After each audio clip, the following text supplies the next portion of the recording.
about some of the exciting things that go on between the chef and the scientist. He's the chef, he's White's. I'm a bit more the scientist.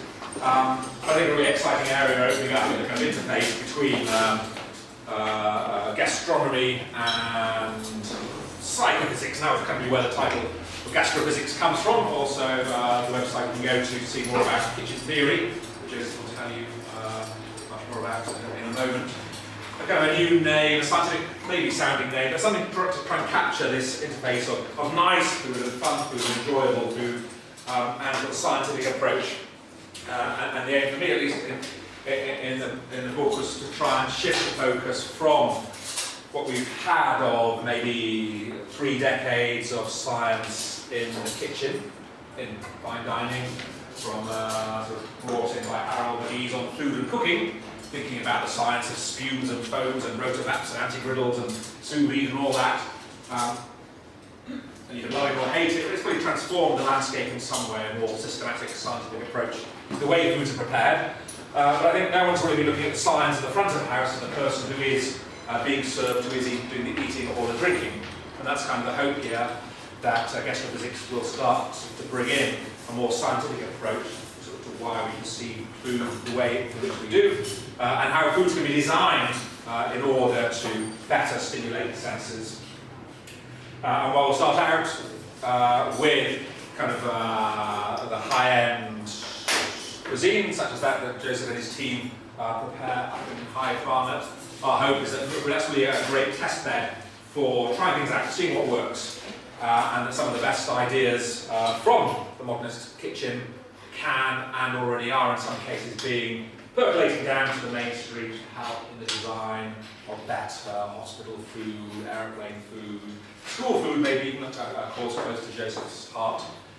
So what might seem at first esoteric really does have application of me. It's having been funded by the food industry and beverage industry for 20 years, they pay the bills, but sort of a feeling that they're not necessarily so good at innovating and capturing the science in a way that's delicious, tasty, memorable, that you want to talk about, share, and go back for more.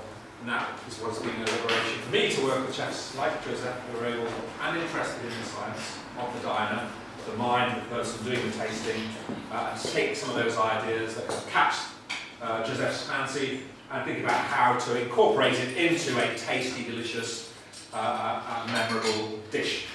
Try it out in the restaurant, and then the good ideas, as I say, hopefully percolate down. That's kind of important, I think, to both of us, that these ideas and some of the experiences that Jozef and the team have created do not stay in High Barnet, but spread out further and wider. So that's sort of the aim, and that sort of shift. And I guess you can think it sort of makes sense that the modernist cuisine might be the first to take up the idea of gastrophysics. So they're the ones perhaps who are already acknowledging working with science in the kitchen. So if you've already got a scientific mindset there, it's sort of natural and easy to move it to the front of the house and think about the diner. That has been the first kind of connection between the science of the front of the house and the modernist chef. Doesn't, I think, mean that they're the only ones who are interested or should be interested, in as much as I want to say that no matter what food you're served or are serving, be it free range, organic, all this, whatever it might be, low food miles, whatever it is you're serving, you always have to call it something. It will always be eaten with some utensil or not, from some plate or from the table. So you can't just give people food. It's always kind of mediated by the way you describe it, the way it's plated, on what it's plated, how it's taken from table to mouth. And as such, I think there are insights from gastrophysics for all kind of food provision. It's just that some of those who were starting out from maybe the slow food movement might go a little bit slower on the uptake, perhaps. And for me, I suppose the idea is very much about the flavour of what we experience is in the brain and not in the mouth. As I put it in the book, the pleasures of the table reside mainly in the mind and not in the mouth. And if you believe that, then I think that calls for a kind of radically different way of thinking about or devoting one's energies in the preparation, presentation, delivery of food and beverage experience. And it's hard to get a kind of exact number, I suppose, but some would say, many would say, in print, in the popular press, but also in the academic press, the majority of what we taste really comes from the sense of smell instead. That's just one of the ways in which our minds might trick us. And one of the ways that we would very often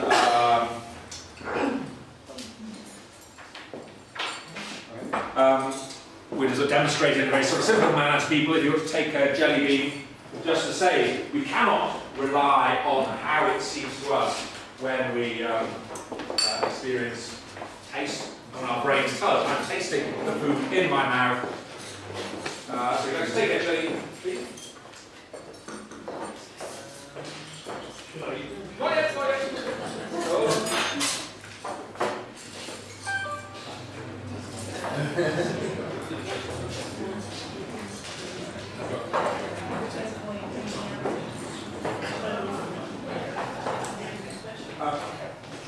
So I think for all of us it feels like we can taste the food on the plate and the wine in the glass. To none of us does it feel like everything else makes a difference.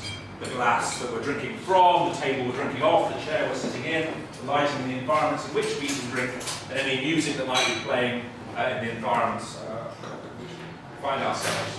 And yeah, this is all scientific evidence, and this is kind of what the research that we do in Oxford and in restaurants and bars and shops around the world. We and many other research groups now will say all this other stuff does matter. It doesn't feel that way to us, but you can study it, measure it, replicate it, and if you understand that, then how might you design things? So, hopefully you've all got a jelly bean. What we very often do is just get people to hold their nose and taste the jelly bean. Keep your nose closed and just think about what you get in your mouth as you're tasting. And most people will say something like sweet, maybe a bit of sourness, depending on which one you've got. And then as you let go of your nose, suddenly you get the flavour, you get the everything else beyond sweet, sour, salty, bitter and umami that your tongue is actually detecting. And all the rest, the citrus, the fruity, the floral, the meaty, the herbal, the creamy, the burnt, all of that's really coming from your nose. Your brain's playing tricks on you and ventriloquising those nose-decoded sensations, if you will, and telling you that they're in the mouth, that you can experience them in here. It's just kind of a shortcut for our brain. If I put all the stuff about food and localise it into your mouth, it's much easier for you to concentrate on it.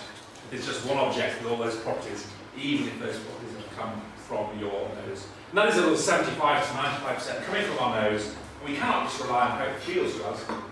We rely on that. We think taste is more important than perhaps it is.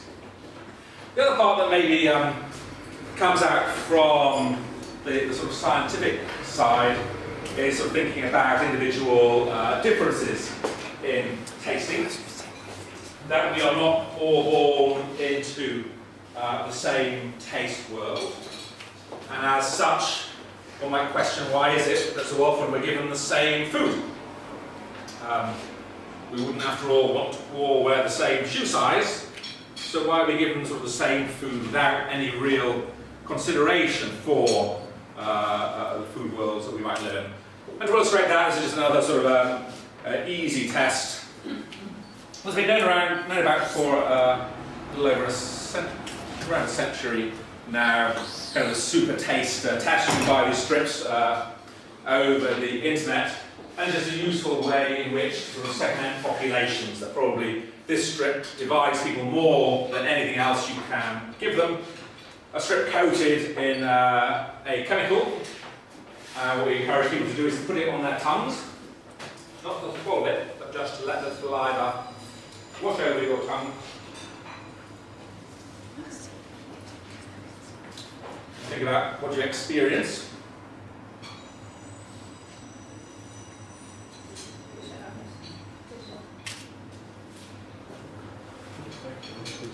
So some people are making a horrible facial expression. Not a horrible facial expression, but a facial expression indicating they put something horrible in their mouth. But others amongst you probably can taste nothing. Nothing at all. You have all got exactly the same strip in your mouth. But some people, super tasters, we might call you, find this a very unpleasant taste experience. Others, non-tasters, just like paper. That's it. No matter how hard I try, I can't get what you're getting. You're living in a different taste world.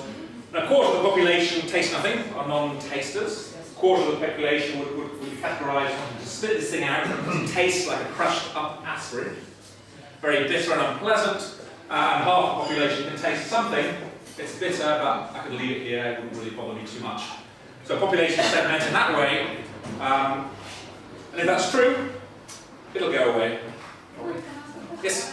So if in your diet you drink water and can't have bitter foods, does that mean that maybe you want to cut into it, or it's just normal for you, whereas others are just becoming So you may come to acquire, in the book I have a case of my parents forcing us to eat Brussels sprouts on Sunday lunch, and you can't leave the table, you can't have any dessert, you jam roly-poly until you finish your vegetables. And I was finding it really unpleasant, Brussels sprouts, my brother, my sister and myself, and then giving them, my family, the taste test.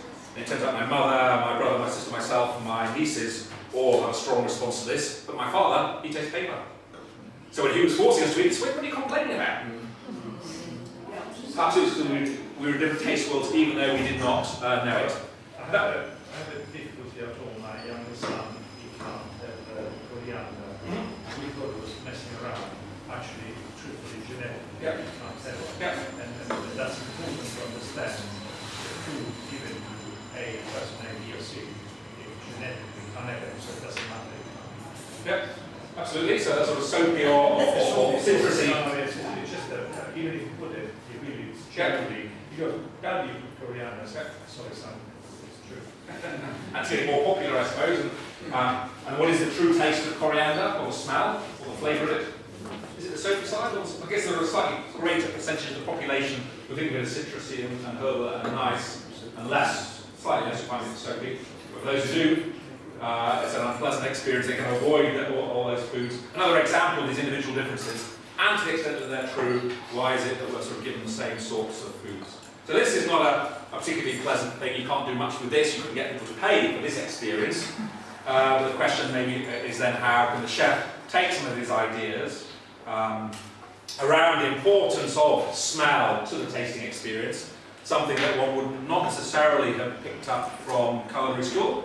And how can we think about these individual differences in tasting, not just the bitter tastes, as in the strip, or the coriander, but the whole host of other selective anosmias that people have, and how can we integrate them into maybe personalised dining experiences that engage the senses in the most appropriate of manners.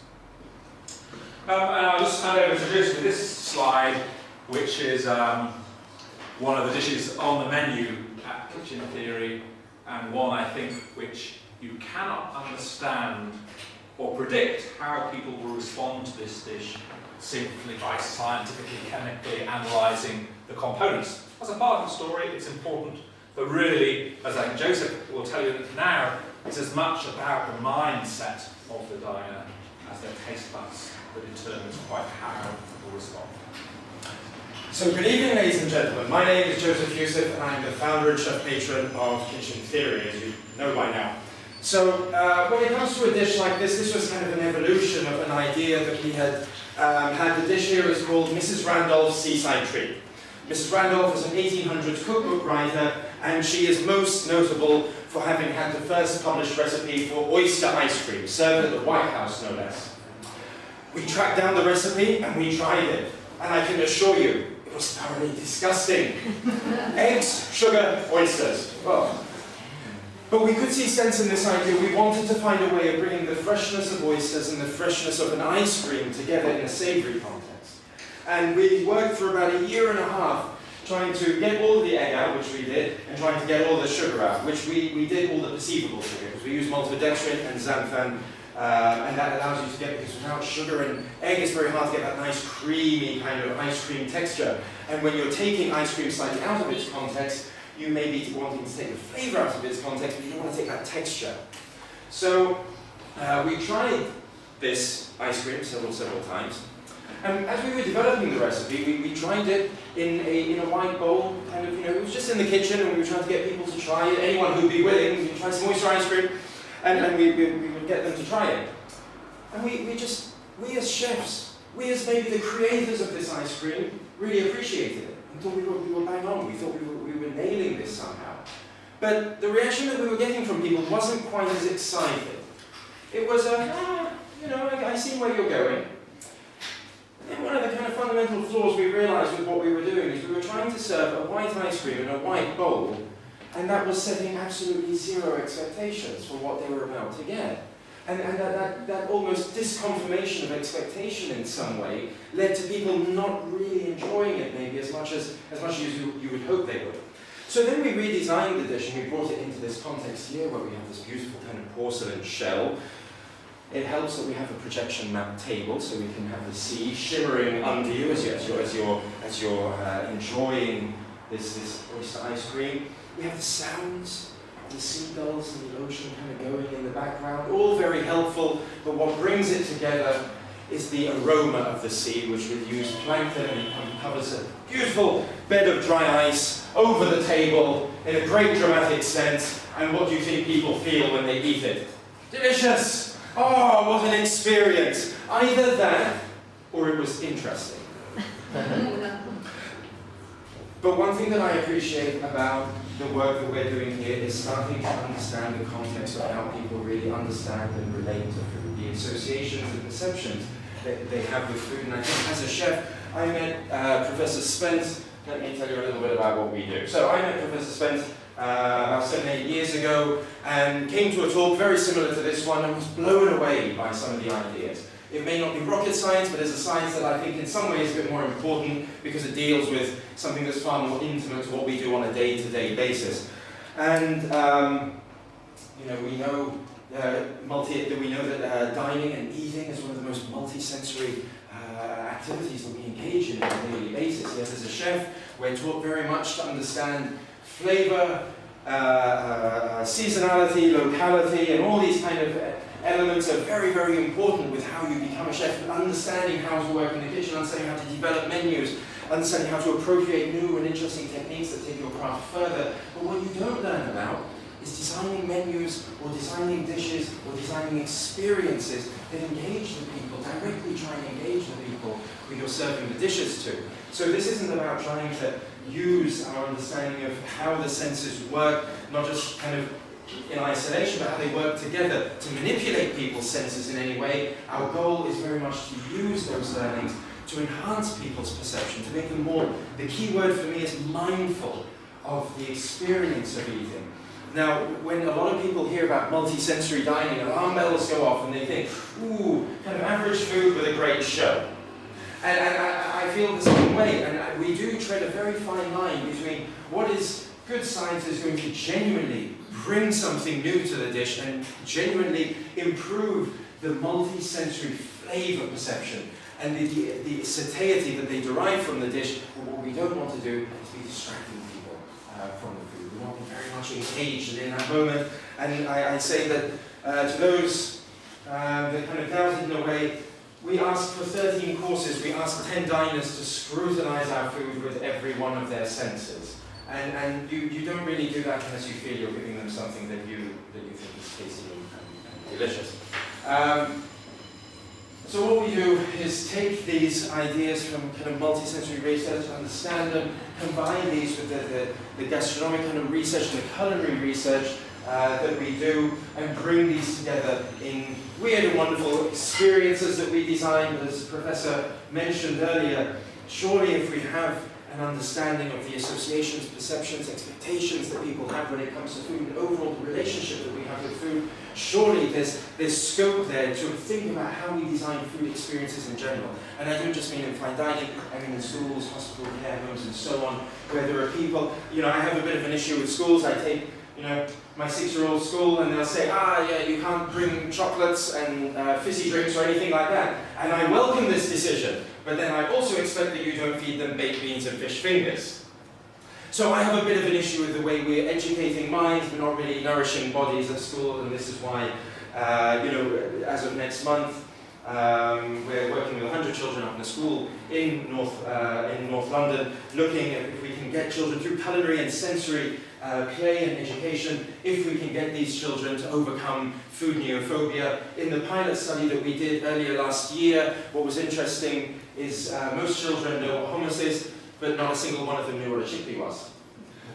So it's about kind of engaging them to understand and touch, smell, taste ingredients, play with them, and see. We know already from research that if you cook with children, they'll eat a more varied diet. So surely this is something we should be thinking about in schools if they're not getting that at home.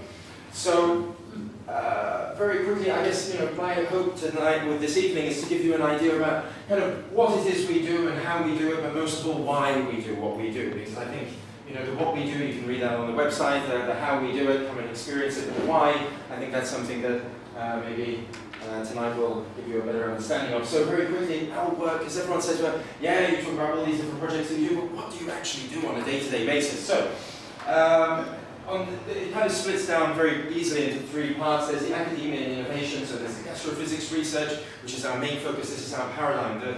The gastrophysics book and the perfect meal are pretty much Bibles, kitchen theory, and it really forms the lens with which we kind of create experiences. We work on a lot of cross-disciplinary collaborations, and I'm going to show you a video towards the end of one of such collaborations, which is with Roberto Trotta, who's an astrophysicist.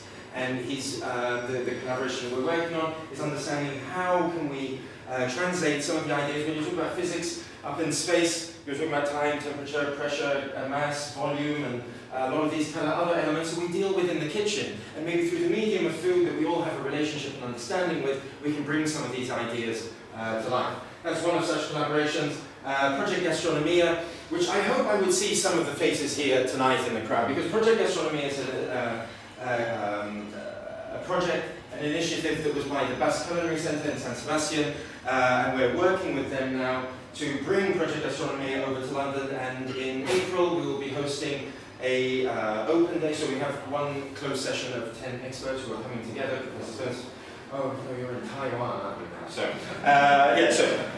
I believe we will have the likes of Virgilio Martinez, Aphrodite Krasa, Professor Barry Smith, myself, and 10 experts in total that will be coming together to discuss multisensory gastronomy in 2050.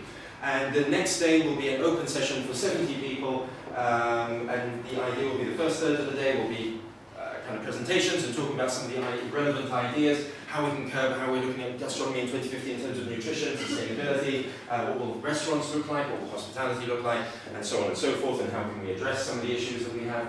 And the other part of the day will be more of an open forum where it's kind of an exchange of ideas. And the big part of Project Gastronomia is all about multidisciplinary collaborations. Children's nutrition, I briefly explained, public engagement, corporate talks, and corporate research. And then we have our chef's table. This is our love. I will tell you kind of more about it towards the end, and some of the dishes that you'll try tonight are little kind of samples.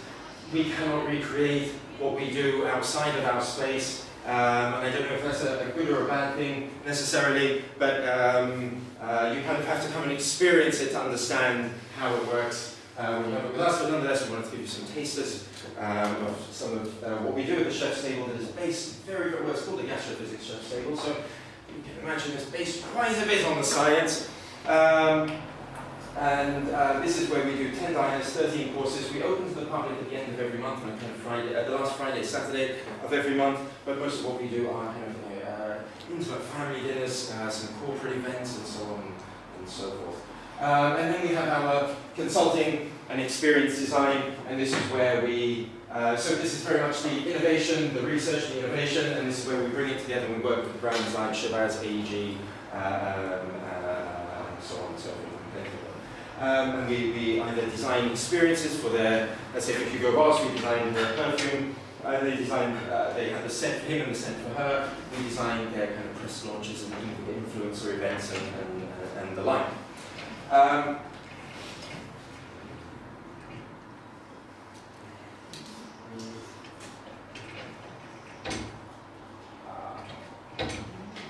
Not my laptop.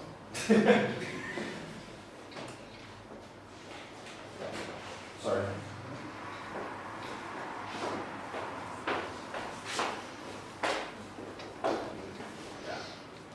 while we do that, perhaps we could introduce one of the courses that we have, which is a when we have people come to the chef's table, we like to start with introducing people, because for a lot of people who come to the chef's table, this idea of gastrophysics is quite new. You may be aware of the book, some of you may have even read it, but for a lot of our guests, maybe the person who booked has a bit of an idea, but maybe their guests don't really know what they're in for. So they turn up to an old Victorian factory up in High Barnet, think they're completely lost, and then they realise that they're at the right place, and then they get worried about what they've just spent £160 on. We shove them in an industrial service lift and bring them up to our space, and I believe that's where the opinion is transformed about the whole experience. But what we like to do is we do the jelly bean test, we do the taste test strip, and one of the exercises that we do with them is the 4 tastes. Professor, would you like to? So this is sort of built on the idea you all have 4 spoons in front of you, each of a different colour. So using some culinary modernist techniques, spherification, in order to give you something of colour, but without any clear aroma that will sort of burst into flavour and taste on your tongue, not before.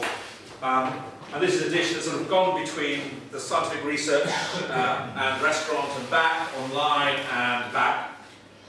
And it's built on the idea that whenever we put anything in our mouths, as long as we're not eating in a dine-in-the-dark restaurant, who would want to do that too often, we see the food first, we see the drink. And in seeing what we're about to eat, our brains automatically make expectations.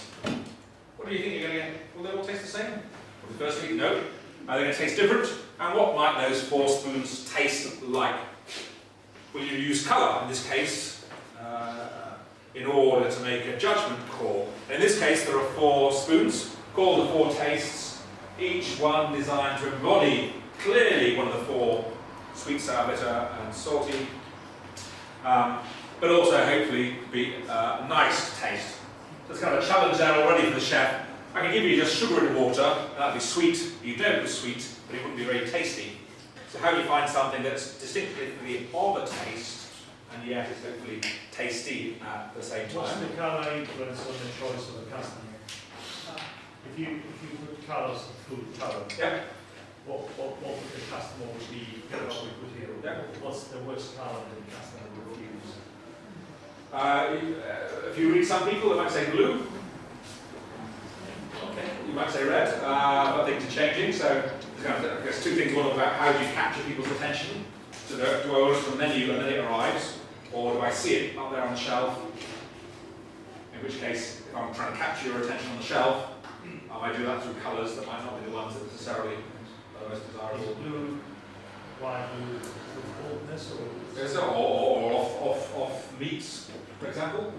Okay. But we see, so if you put, you guys think your brain to remind what it was wrong? yes, and particularly blue in meats and fish, sushi, coloured blue, you can't get anyone to eat that.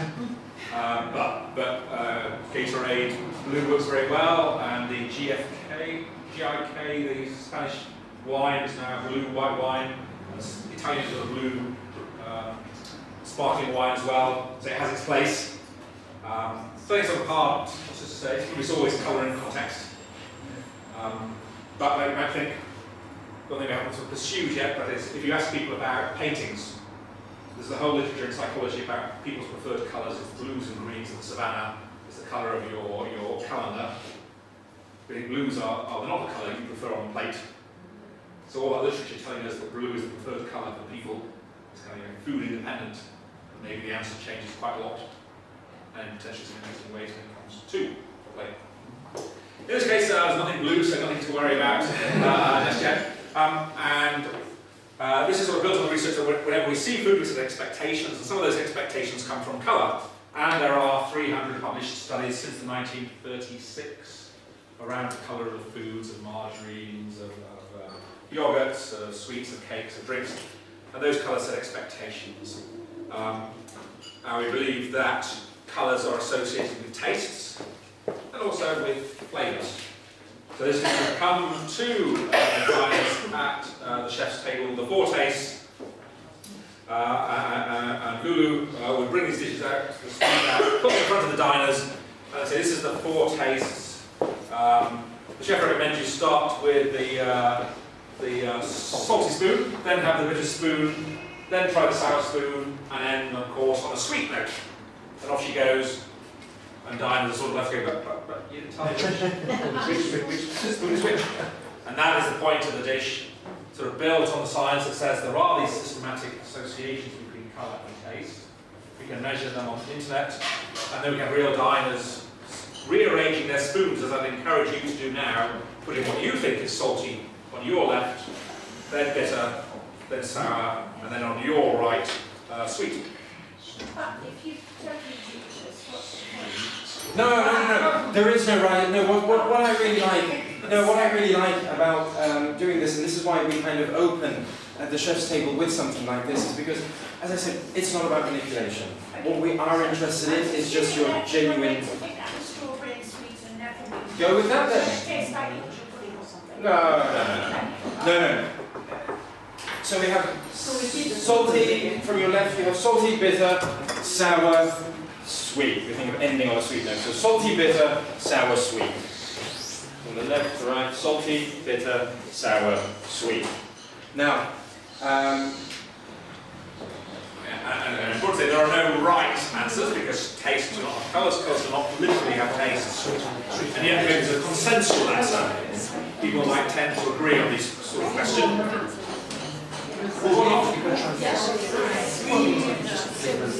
And we base the results and the flavours that you have here on the results of the research that we obtained, and it showed that 70%, although there are no right or wrong answers, 70% of the world's population will go with a particular correlation.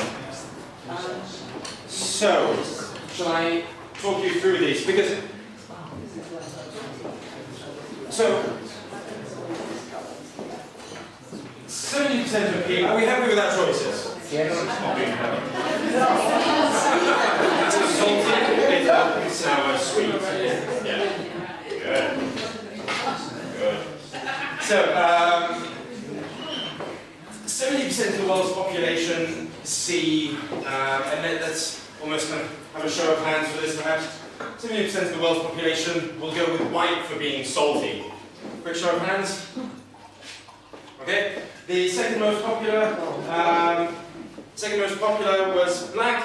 So white tended to be, I guess maybe the general percentage of salt is white, and in a forced choice situation like this, that was what the majority of the world's population went with. Black was also a second kind of common one, particularly in Asia, because of soy sauce, fish sauces and so on, and in Nordic countries because of the whole salty licorice. And even when we have Nordic guests that come and join us for dinner, you will be almost guaranteed that about 70–80% of them will go with black for being salty. So what I'd like you to try now is this little white sphere that you have. And this is an ajo blanco, which is a Spanish almond gazpacho. It's got almonds, a little bit of garlic and sherry vinegar, and it's slightly salty, not too salted, but slightly salted. I'd like you to try that. It starts. Could you repeat almond? Almond, so it's a ajo blanco, a Spanish almond gazpacho. It has almonds, garlic, fidesz, sherry vinegar, and a touch of salt. Yes, indeed. So was it salty or not? yes. Yes. Oh yes, 70% of work. That's the correlation.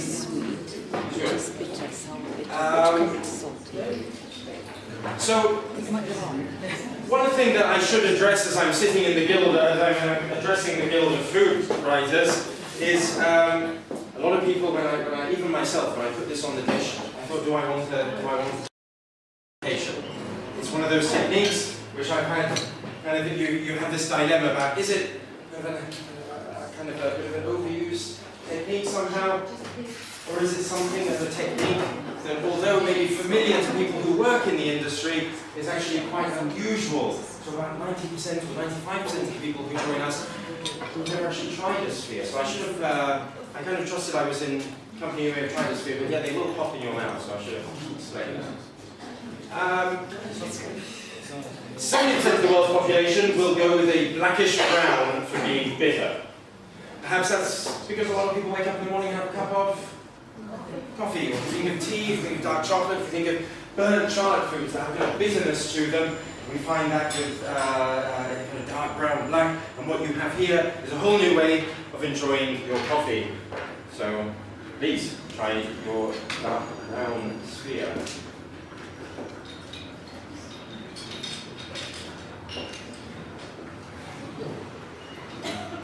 nosy because traditionally Chinese herbal tea, they're all bitter, they're all this color. Ah, there you go, there you go. As a chef, I would have gone for green being bitter. And that's just that kind of Brussels sprouts, rocket, and kind of bitter greens was the association I would have personally had. 70% of the world's population go with green for being sour. Maybe we think limes and sour candy, or I think there's a hypothesis even out there that it could be more innate part of our brain that thinks of kind of unripe fruits in some way. So if you'd like to try the green, this is quite sour, will make you wince, but that's good because it gets you salivating, and then we'll follow this up with a nice sweet note. Because over 70% of the world's population will go with red for being sweet, and maybe that's because of, again, kind of some fruits and berries, maybe it's kind of ripe fruit idea, or the fact that a lot of sweets come in kind of red packaging and there tends to be that kind of association with it. What you have here is cranberry with a hint of rose, nice kind of sweet ending. Sorry? How do you set the sphere? How do I set the sphere? So, sorry, the green one was lime. Just to put that to a question. How we set the spheres is we take, so the Acqua Blanco, we take all the coffee. Some ingredients have more natural calcium in them than others, but we add roughly about 1% of calcium into the mix. We take that mix and we put it into a algae bath, which is about, Josh, how many percent of algae in an algae bath? Quick! There you go, 0.5%. Good man. So that's why everyone needs a Josh. So, and then the reaction between the calcium and the algae creates that gel, and depending on how long you leave it in there, is how thick you kind of get the membrane. And there's a dish that's very interesting to this. Sort of people at the dining table taking part in an experiment. So kind of the border between something. We could do this experiment in the lab in Oxford, and we have done it, but it'd be a different kind of experience when you do it with real diners in the restaurant. Maybe it starts a conversation. Why did you pick that colour? So it engages commensality in a way at the table. And we could do, there are things we know now that we didn't know 4 years ago when this dish came on to the anesthesia menu. That if you have pairs of colours, we could get you to more or less 100%. So pink, pinkish red and white, that's got to be sweet. Yellow and green, it's got to be sour. Browny, black and purple, that's bitter. And white and blue, suddenly it's unambiguously, for more people, salty. So we can do that, we could colour the spoons, but if everyone agreed at the table, you think, what's to talk about? It's obvious, isn't it? So it's that kind of a degree of consensuality and a degree of discrepancy that kind of generates conversation, gets you thinking about this. And now there are a lot of research labs around the world saying, why do you think those colours go with those tastes? Have you learned it from the environment? When you're doing the task itself, what do you think of? Do you think of prototypical sweet things? And if so, what do you think of? So how does this kind of come about scientifically? And while this dish is served at the chef's table in High Barnet, Jozef has been to Mexico, working with local chefs there. We've been in Brazil, saying maybe in different parts of the world with different food cultures, the associations are somewhat different. And this becomes kind of a nice sort of challenge to say, if we're, like I say, when we're in Porto Alegre in Brazil, with a chef there, I'm not going to say, I can't cook, I'm not going to say what ingredients to put in, or whether to use a certification or not. It's up to you, with your local ingredients, to kind of come up with something. I can give you some rough colour suggestions, and then you come up with something that tastes that way, is enjoyable. And he came up with some hot shots, and some creams in that case. And then you can see in a kind of cross-cultural context, do we all think the same way, or is this a peculiarly British kind of association? Do you don't think exactly sure? Most, there is some variation, there's also a consistency. So you reckon wherever you are in the world, fruits go from green and sour to red and white. That's universal. Give me a perception of a lemon in a mouth, Yeah. somewhere else. Yeah. Lemon in a mouth, it's sweet, and somewhere else is sour. So perception changes. Sure. And my wife's Colombian, so in Colombia all the lemons are green. I've just been there, so I know exactly what Yeah. So there is some element of that, but there's also some commonality. That becomes then just an interesting topic of discovery. So how will it turn out in this place? And maybe in Nordic countries, maybe all the red, sour berries, maybe that's what things. And however it turns out, it's either interesting if you're a chef and you know the your guests' nationalities, perhaps Jozef does, then do you change the alignment for them? Or if it's a universal, such as wherever you are in the world, greener things are, on average, less sweet, than red things up there, then that's maybe a universal part.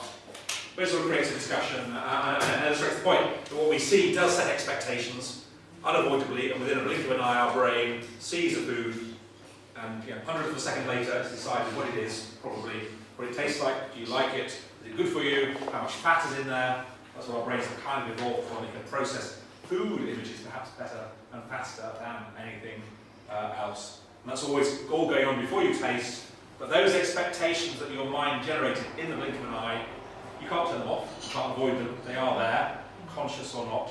And then when you come to taste something, if it tastes as your mind expected it would, that's probably a good place to be. Yeah, I'm in a good place, I know at the moment. And if what you taste is not what you expected, that's a bad place to be. It's like, there's something wrong here. Am I poisoned? Am I... Yeah. So just to add, because I learned this the hard way. And I learned it because I knew it in theory, but I did a silly thing when we first opened the chef's table, and when we did the 4 tastes with people, I said you have 2 options. I can talk you through them, guide you through like what I did here now, or you can play Russian roulette, and if you got it right, you got it right. If you got the order wrong, you're going to get a bit of a surprise. And of course people are feeling quite convivial at moments like that, and they say, oh, we'll play Russian roulette. Oh my goodness, you get an awful reaction to all 4 of those flavours when people aren't, if they get it wrong. So I ended up with a group of, you would have 3 to 4 people kind of per session that would come up to the study, and I do the little test with them, and you have them putting all these contorted faces. That's all right, if you start with something that you think is going to be salty, and it's the line, that's not good. So it was very much this kind of managing people's expectations, and so then as part of the experience we realised, oh, actually what we have to do is let people arrange it how they would like, but then we need to guide them through it. Otherwise, as I said, this isn't about kind of manipulating people's senses, or isn't about giving them an experience that is in some way unpleasant. It's very much about looking at how we can make the experience just use this to make it more flavourful and make them more mindful of it. All right, sorry. I just wanted to Can I just say, it's talking about that expectation thing and how you either don't want it. I mean, surely everyone at some time in their life has picked up a glass of water at a table and found it's white wine, and yet they've been enjoying the white wine. That, from conversation, you pick it up and you think it's going to be water, and it tastes so awful because your brain's saying water, and yet you're very happy drinking the white wine when you know it's white wine. So psychologists have this thing of the disconfirmation of expectation. Yeah. The worst thing you can possibly have, which is we sort of believe that most of the time you see the stuff, you may not smell it, the chef or waiter describes it, that's the expectation, and then you taste it, and then you switch off and write your notes, or talk to your companions, or do something else, providing the experience is roughly close to what you expected. You kind of live in the world of your expectations. You say, that's what I expected, so my expectations are right. But if it's too far away, if I was expecting sweet and I got savoury, you can't kind of join those few things together, and that's like hell, my brain's gone wrong. I'm not predicting the world right, I need a reset. Maybe I'm poisoned, which is one situation in which maybe like on a boat, you get seasick, your senses are kind of disaligned. So your brain's working a lot quicker than your senses. Well, your brain has more chance because the food's always going to come to the table, you're always going to see it, it's going to be described with the name on the menu or the waiter, and all those expectations come first before you ever get the chance to taste it. They're there in advance, setting the expectations. And when you get that disconfirmation, it's not what I expected, your brain kind of goes even further. And so you like it less. It exaggerates. Yes, exaggerates the discord, and that's why you like it really less if you're being negatively surprised, which is a very different experience when you just taste it, knowing what it is. But isn't this what Heston's successful charges was surprises? Yeah. So we enjoy them. So you enjoy them sometimes. So we've given some of those dishes in the lab in Oxford. You won't get a good response. But in the design experience, you're kind of expecting, if I'm paying that much money, so you can't just see what it looks like, it must be surprising. So in that case, then you say, okay, it's designed, and in this case, it's not a bad design, it must be intentionally done to pay so much. In that space, and that's I like it. But try and take that mustard ice cream, put it in the supermarket, serve it to your friends at a dinner party, you haven't got that context. And that's why I think those things don't translate necessarily. And why it becomes really impossible then for the scientist, it needs to say, I can't study that in the lab. I can't take the food. Different. And if I give it to you, or my lab gives it to you, that's just really bad. So But I presume that's a survival thing, isn't it? yes. Yeah. So, just very quickly, before kind of taking through more of the sensory elements that we have here, when we develop any of our dishes, kitchen theory, we've kind of created these 6 points on which we draw upon on a conceptual level. You know, a lot of chefs talk about, and I have the highest admiration and respect for this, but a lot of chefs talk about, you know, their concept, their ideas are very much driven by, let's say, seasonality, or by a particular region, or a particular ingredient, or so on. And we draw a lot of our inspiration, the conceptual work that we do from the research, but also from art, from the culinary kind of research that we do. Culture being one of the most interesting ways of understanding how, understanding a different cuisine. You can't understand Japanese cuisine without understanding the culture. You can't understand Mexican cuisine without understanding the culture. And so it's extremely important for us to take these ideas and elements into consideration when we develop the dishes. Emotional engagement, this idea of in some way engaging people beyond just giving them a great meal. One of the things, if I was to ask you about your favorite dining experience, or your favorite food memory, chances are it wasn't in a 3 Michelin star restaurant. Chances are it was in a much more intimate setting with people you cared about. And chances are there was laughter there.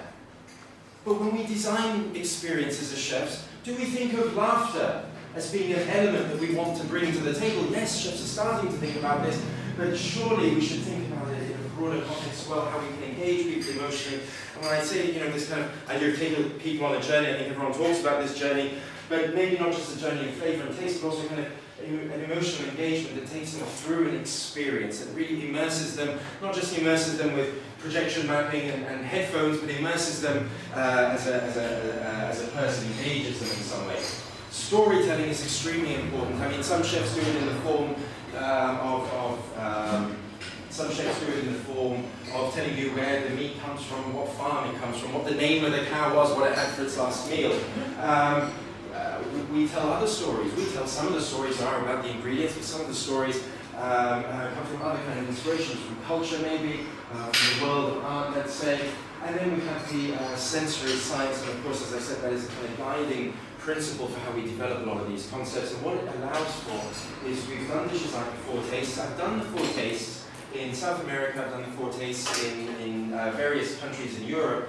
And the amazing thing is you can work with chefs from these different countries that I've been to, and they can take their interpretation of it. I'm not trying to impose my flavors and my ideas necessarily in where they know the flavor. How could I design a dining experience in Amsterdam and tell the chef what to cook? He knows his ingredients, but what I can do is give him the conceptual guidance of this is what we want the diner to experience, and then we work together on bringing it together to make to develop these wonderful flavor and taste experiences. And then we try to bring all of these kind of elements together in what we do. Going backwards. Color of taste. So color of taste. I think we stick to that one. Shape of taste.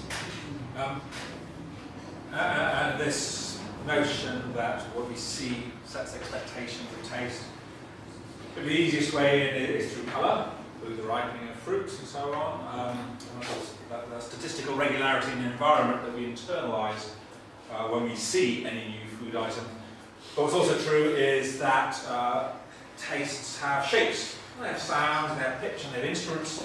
There are all sorts of connections between our senses that are surprising, that aren't so obvious as how fruits ripen in the foliage.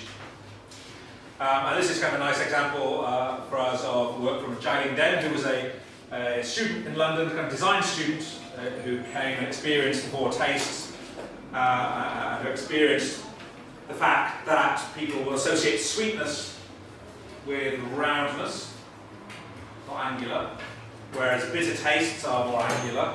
Sour tastes are, if you have to put a shape on it, probably angular and a bit asymmetric. Salty is also a bit angular, but not so much. So, tastes have colours associated, as before tastes. Tastes also have shapes associated And she took this a couple of years ago in the design of her sort of final project for designing plateware of the future that would combine colour and shape to create plates that might add sweet, salty, bitter, sour or umami notes. These kind of the sketches for these dishes. A couple of them ended up at Kitchen Theory, tried on diners. You can sort of see here that sort of scientific constraint of which colour goes with which taste and which shape seems to be associated with which taste is then incorporated into a kind of creative project of the 5 tastes. You might think what you would expect foods served from those plates to taste of. Part of the answers may be given now. We have the sweet thing. Maybe it looks like a jelly bean on the left. Sour, bitter, dark and pointy. Sour, pointy and asymmetric and green. Salty here. And then umami, this kind of who knows what that is in terms of music and shape. It's the other thing at the end of the spectrum, at least for British participants who might be less familiar with that as a concept or as a taste. So, well, let's go through to this. So, well, do you want to explain this and then I'll explain the dish? Okay. So you have a dish coming out that sort of links to the notion of Buba and Kiki, which is again something coming from the science that leads to kind of culinary constraint or innovation or provocation maybe, which is that back in 1929, Kohler in Germany drew 2 shapes that look quite similar to this, not quite these ones. One angular and pointy, one rounded instead. And he made up 2 words, Buba and Kiki, and said, ask people which shape would you give to which name. Meaningless words, Buba and Kiki, but which goes with which. And most people feel that Kiki has to be this one, and that Buba has to be that one. This is the origins of sound symbolism, that the speech sounds we use for language tell us something about what is being described. Is it Kiki, if you had to draw it, it would be kind of angular lines and pointy shapes on the page. It's not just that, because when we meet the Himba, a tribe in Cocoland in Namibia, who have no written language. And they have exactly the same feeling as everybody else. Kiki, when we say that, has to be that shape for them. Buba has to be rounded. Maybe the shapes of the letters that we choose kind of imitate the sounds that they make. There's a link there. So this is sound symbolism. Buba on the right, Kiki on the left. And we thought, some psychologists would say this is the origins of language, in fact. Somebody saw something sharp and went, Kiki! Millennia ago, so the list of Ramachandran. Anything long before that, maybe we were eating stuff, and maybe food might have been the original sound symbolic stimulus. We put something in our mouth and we try to describe it to others, maybe we would use the same sort of sound symbolism, and that maybe the tastes, the flavours of foods, the textures of foods also have shapes. So we were fascinated by this idea. One thing Professor Spence didn't mention is they tried this on children as young as 2.5. And I thought that was fascinating because they don't have the reading and writing down yet. And I tried it on my own son when he was 2.5. And he looked at me like a complete fool because it seemed so obvious. And I have it on video of him kind of looking at me as if I was an idiot for asking a question in the first place. But we took this idea and thought, well, as chefs we categorize ingredients in all sorts of ways. But what if we would take this perspective on Buba and Kiki? Buba being maybe more rounded, creamier, sweeter, richer kind of flavors. Kiki being the more tart, citrus, acidic, bitter, salty kind of flavors. And so we started categorizing every ingredient that we could think of, and I think you do the same with me here. So kind of tart, fresh rhubarb would be Kiki. Rounded bananas, sweet bananas, lemons, Kiki. Butter. Strawberry jam? Ooh, interesting, isn't it? Yeah, well, that's all. That generally is the reaction when I say something like chocolate. Dark chocolate, Kiki, milk chocolate, much more Buba. And so we took this idea and we wanted to develop flavors that were Buba and Kiki, but nothing so extreme that maybe the extreme is something really oily and fatty and heavy for Buba, something really acidic and tart. No, we want to bring these into a context of also kind of delicious in some way. And we developed a dish called Buba and Kiki. Well, this is the first version of it, several years ago, and without all this explanation that you've just had, we would simply serve, the plate was kind of split down the middle, we'd serve one half, someone would come around and serve the other half, and we would ask people to begin with the side they felt was most uber. And we found that 75 to 80% of people went with the, I should have asked you which side, but anyway, you kind of get it from here, so the more rounded shapes, orange, you've got sweet potato, curd, parmesan, pomegranate molasses, and smoked paprika. And then on the kiki side, you've got more of the kind of ceviche with the green apple, the rhubarb, the sea bass, and coriander, and then kind of corn for the kind of grainy element too, which is much more kiki if you have that kind of grit in your kind of teeth. That's very kiki in some way. And so we developed this. This has since kind of gone off in several different around the world. We've tried it in many, many different ways.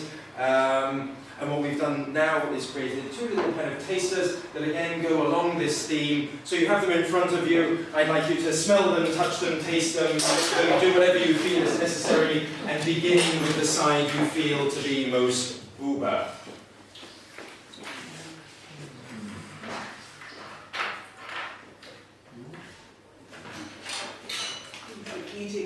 Yes, go ahead, please, enjoy. That's the idea.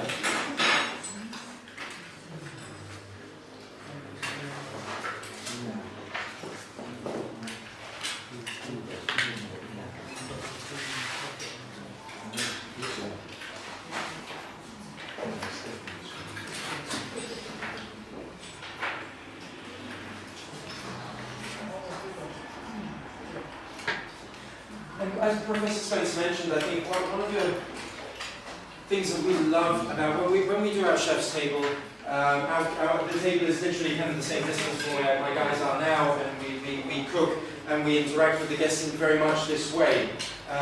Maybe I don't talk as much, but you get the idea. But what we love is because we're so close to the table, we get to hear all the little conversations that people have. And what I have to say is, what I really love about this is we have guests who come for dinner who discover after 10, 15 years of marriage why she puts more salt in her food than he does, why he likes spicier food. They discover this through the taste test, they discover this through some of the other little kind of tests and perception that we do with them. The conversations that are stimulated around the table after people have had the foretastes. Why would you think green is salty? You have people with all different backgrounds and ideas on how they relate to these.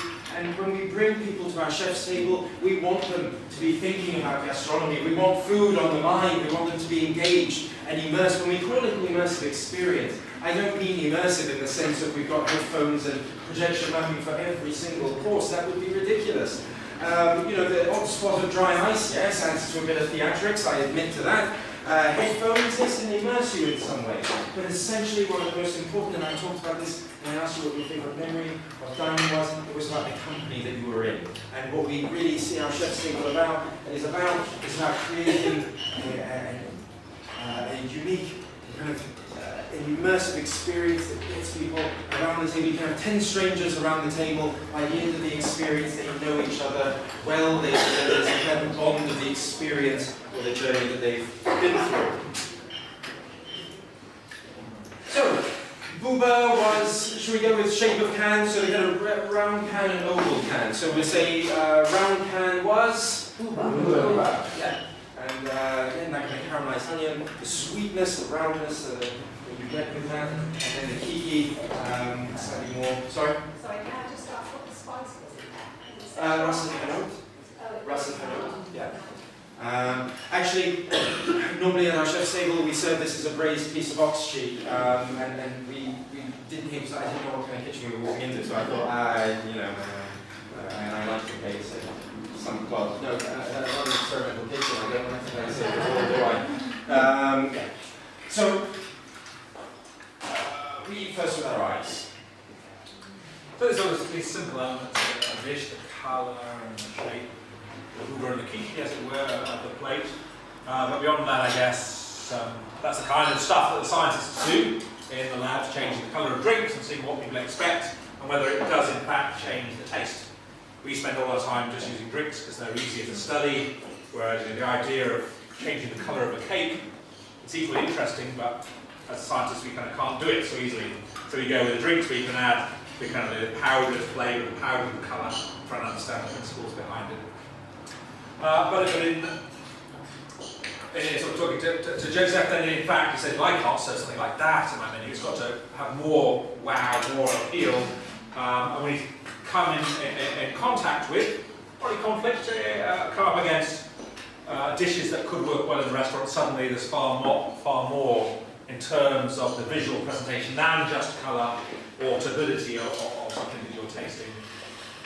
So a lot of our work over the last 4 or 5 years has been around looking at the impact of more complex visual presentation rules or guidelines and their impact on taste. Sometimes finding that what chefs intuitively have learned or been taught in culinary schools holds true. And other times, this is good for us in a way to say no, sometimes what you're taught doesn't hold true of the average consumer. And that kind of makes our input worthwhile in its way. One of my favourite examples is this. Seared scallops odd versus even, and you can find many a chef who's been taught or intuited that odd numbers are better. German flower sellers, Japanese ornamental garden makers, it's odd number of stones, odd number of flowers, do not give people 6, is the kind of thing. And many chefs have internalised that too. So we did a study and partnering at the Science Museum in London over the last year or so, part of the Cravings exhibition. We had thousands and thousands of people staring at plates of food like these, 4 versus 3 seared scallops, and said, which do you prefer? It will cost less and you charge more.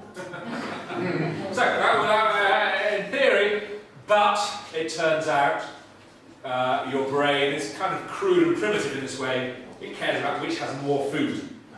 Odd even, doesn't matter. And whichever plate appears to have more food, that's the one that you prefer. We tried it 5,000 or 6,000 people, 7 or 8 versions, 1 versus 3, 2 versus 4. And however we did it, it was the amount of food that drove our choice. Probably going to be a primitive brain you might imagine would go for more food is better. But here we'd say at least one situation in which odd versus even plating, that's not something that the chef necessarily needs to worry about, because the diner's mind doesn't necessarily care about it. It had been the one that we'd been hoping would matter, and that, when we went to Asia, or some parts of Asia, maybe sort of yin and yang and a sort of balance and harmony would hold true. And that's easier to achieve with an even number of elements on the plate and odd, as it happens. We have people from all over the world coming to the Science Museum, and no matter where they're from, no matter what we showed them, it was always seared scallops, but no matter how we presented it, it was the amount of food that got the majority call.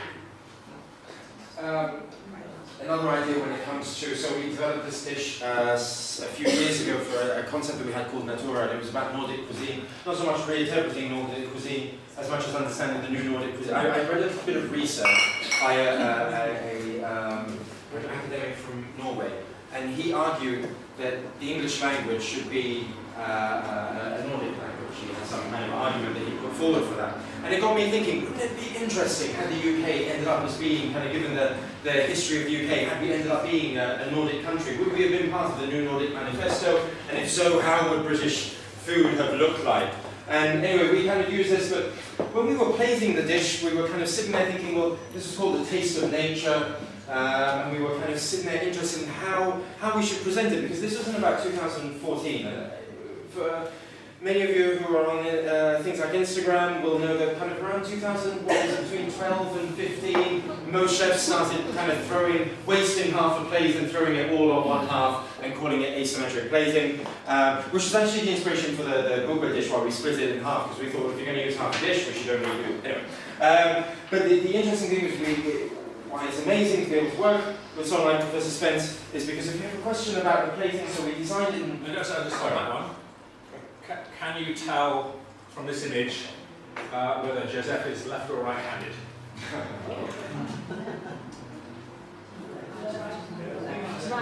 Right. His beetroot sperms are primarily going that way.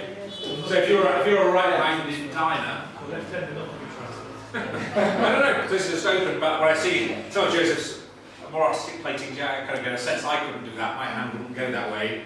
And as such, I wonder, but we haven't never got around to testing it yet, whether if you're a left-handed diner, would you appreciate this presentation more? It's easier to simulate the act of creation than it is for a right-hander, where it just doesn't feel right. Yeah. What is it? So here we have a cocksapple cream. It was all very much in the season. So this was a cocksapple cream, a smoked cocksapple cream. We had cocksapple caviar, a mixture of cob nuts and other kind of seasonal nuts with wild fennel seeds that we had mixed here, fresh kind of homemade curd, and then a damson reduction. And this was a starter course. But exactly, yeah, so the idea was to kind of bridge this gap of, if we served it at the beginning of the menu, you could eat that and people happily ate it as a starter, but if you also served it towards the end of the meal, people happily ate it as a kind of light dessert in some way. So we were just at that time quite interested, and we actually followed this up with a whole menu called Sensualita, which we worked with pastry chef on developing a series of dishes that was all kind of based on pastry technique and a lot of sweet ingredients, but trying to kind of use them in a kind of more savoury context and kind of understanding, I guess, this idea of why do we say sweet, desserts are meant to be kind of understood to be one of the favourite parts of the meal. Why do we wait to kind of rise at the end to give people that kind of sweet hit? Is there kind of something about kind of reassessing where we put that as part of the kind of flavour journey?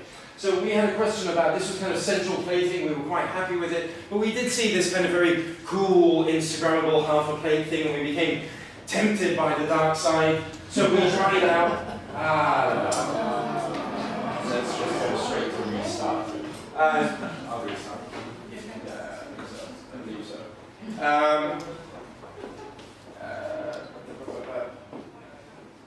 Okay. So the question, here we go. Let's try this again. There we go. This is what that is.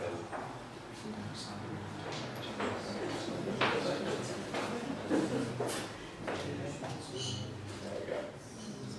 I'm sorry.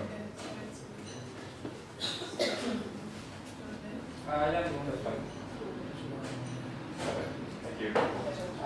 So we had designed in these two ways, and what was really interesting, and I think this is kind of interesting, I've gone around the world obviously kind of talking about this and presenting this idea to people, and generally when I ask people, which of the two would you find kind of most appetizing? Kind of show of hands maybe?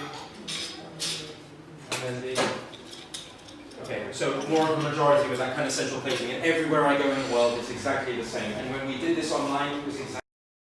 But you know what blew my mind about it is that people think this is more satiating, they think this is going to be more delicious, but they would pay more for that. And this is really interesting because in the same kind of. It looks more quantity. It looks the one that way you would say I eat more. That's my brain going anyway. Could be. It's the same, 3/4. You might say how artistic was the chef. That might, your judgments might differ there, and maybe one on the left looks more artistic, more unusual. That is a more artistic chef. I was willing to pay more for the same things. And you sort of see here just the plates, the two presentations have exactly the same amount of ingredients that deliver different willingness to pay for the same food.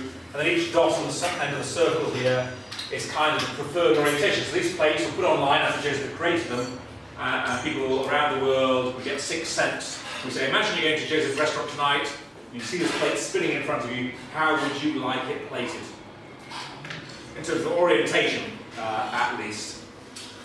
And so you can see here that each dot is a person saying, I like it in that orientation, and most of the people like it in this orientation here. And that's, so these are kind of rows diagrams of data of a dish created that were fed back to the kitchen effectively by the next day for $10.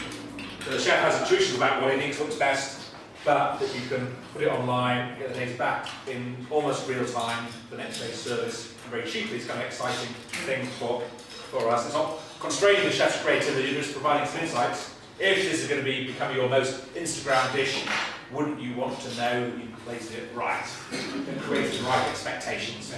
What's also nice about this is that Kandinsky, so it's Kandinsky's paintings very often have lines ascending to the right. And moving to the Western mind, it's like a successful graph. It's like sales go up and up and up as time goes on.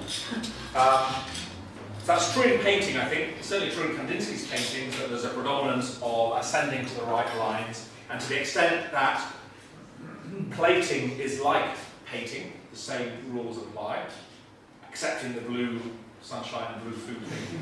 That in painting we like harmony and balance, as on the plate we like harmony and balance. We don't like asymmetric plates. This is sort of nice to see the same thing holding true in food. That diners, just like museum guests, like ascending to the right more than any other orientation. Quite well, that should be so. We don't know. Do those who read from right to left see it differently? We don't know yet. And do things change when you go from painting to plating, in that your minds are all automatically simulating the act of eating this? You can't eat it. It's a picture predicted on the wall, but nevertheless your brains can't tell the difference. And we're all trying, somewhere in our brains is trying to eat those dishes. And the more you make it easy for the diner or the viewer's brain to simulate the act of eating, the more they enjoy the food. Which is why in adverts for food products, you put, knowing that 90% of viewers will be right-handed, if you put the handle of the mug on the right, people will say that. Food looks better than if you put the handle on the left, because the 90% can't simulate the act of eating it so easily. So in this case, I was wondering if the majority of diners are looking at this and their brains are simulating the act of eating, is it something about this orientation makes it easier to get the stuff you want, whereas if it was like that, I'd have to go over, it would be somehow hard to... But also, isn't there are certain people who want to save the best bit till last, and others who start with their favorite thing, so depends on... So no one's gone there yet. So I've heard that such things are true.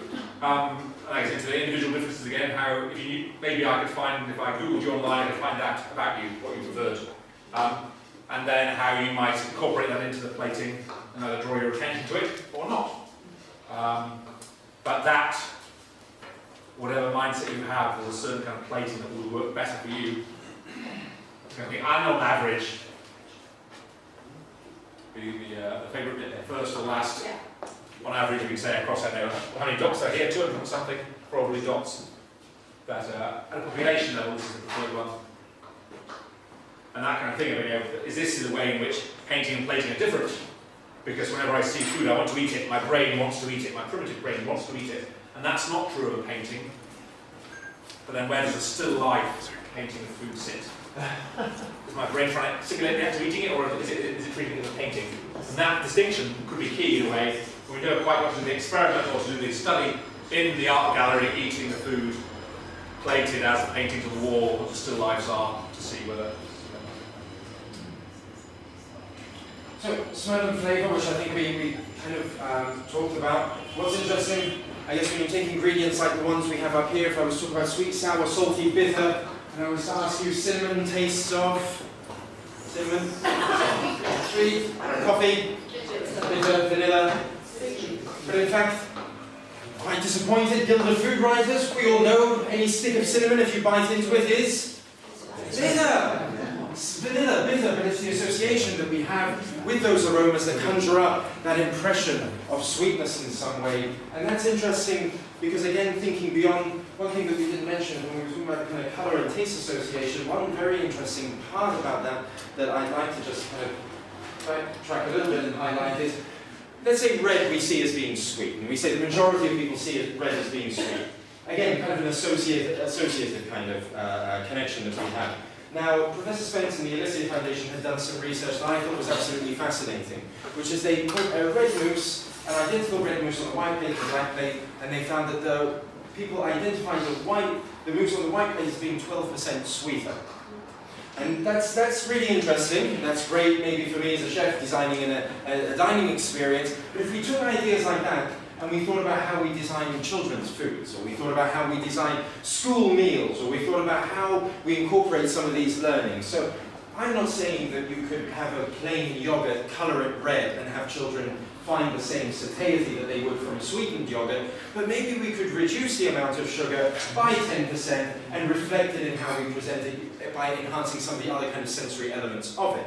Now, if you think, well, yeah, but what does that really equate to? Well, 10% of every yogurt, if we reduce the sugar, if you could get every child eating, a quarter to half a teaspoon less of sugar in a day, over a week, over a month, over a year, over a lifetime, surely that's got to be kind of moving in the right direction. And it's similar with this whole idea of how important smell is to our perception of flavour and taste. Surely there's opportunities within that, and a couple of slides down I'll show you a product that has been kind of developed based on this idea that may kind of give us an understanding of how we can in some way kind of augment foods or tweak foods in a way to kind of bring out different elements of maybe saltiness or sweetness out of them to enhance people's kind of satiety and perception of sweetness. When I first heard about this research, that up to 80, maybe 90% of what we perceive as flavour comes from our sense of smell, this really made me kind of think about how we design our dining experiences. If 90% of what you experience as flavour is coming from your sense of smell, surely I've got to take that into consideration when I'm presenting the dish to you, or when I'm creating this dish in some way. So you've got the kind of traditional kind of cloche idea, that there we've got some salmon where we just simply smoked. Here we had a guinea fowl risotto that we had kind of smoked in a bag, in a kind of dramatic fashion. The hostess would come along, rip, with a Standing knife. Well, no, not standing knife. In the kitchen there we don't use standing knives, we use surgical scalpel. So she come along with a scalpel and you get this big plume of smoke. What does it do? What's the first thing you do when you see a big plume of smoke come out of your dish?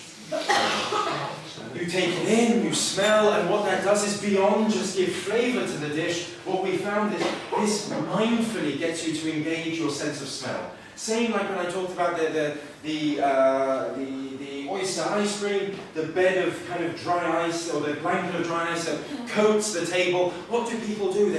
They engage their sense of smell, and through engaging their sense of smell, this encourages them to then be able to appreciate the full flavour of the food that they're experiencing. Here we have